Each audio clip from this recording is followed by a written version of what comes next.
দেখেন পশু পাখি পালন করলে তো এইভাবেই হতে হয়। দেখেন তার বড়শিতে একটা মাছ ধরেছে, ছিপ সহ টেনে নদীতে নিয়ে চলে যাচ্ছে মাছে।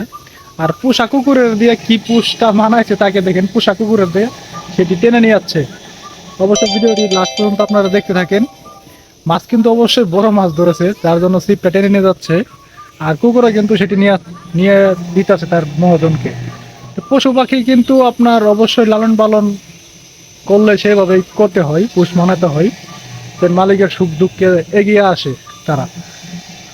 আপনারা ভিডিওটি দেখতে থাকেন, দেখেন লাস্ট পর্যন্ত কি হয়। মাছটি যে চলে যাবে বড়শিতে আসার পরেও, সেটি কিন্তু তাও পরেও তার মালিককে সাহায্য করবে। দেখেন কত বড় মাছ ধরছে আর কত বড় ছিপটা। আর কুকুরের অবস্থাটা দেখেন, দেখেন কি অবস্থা। মাছ দেখে সে আর শান্ত থাকতে পারতেছে না যে তার মহাজনকে এত খাটনি করাইছে। অবশ্যই ভিডিওটি দেখে ভালো লাগে লাইক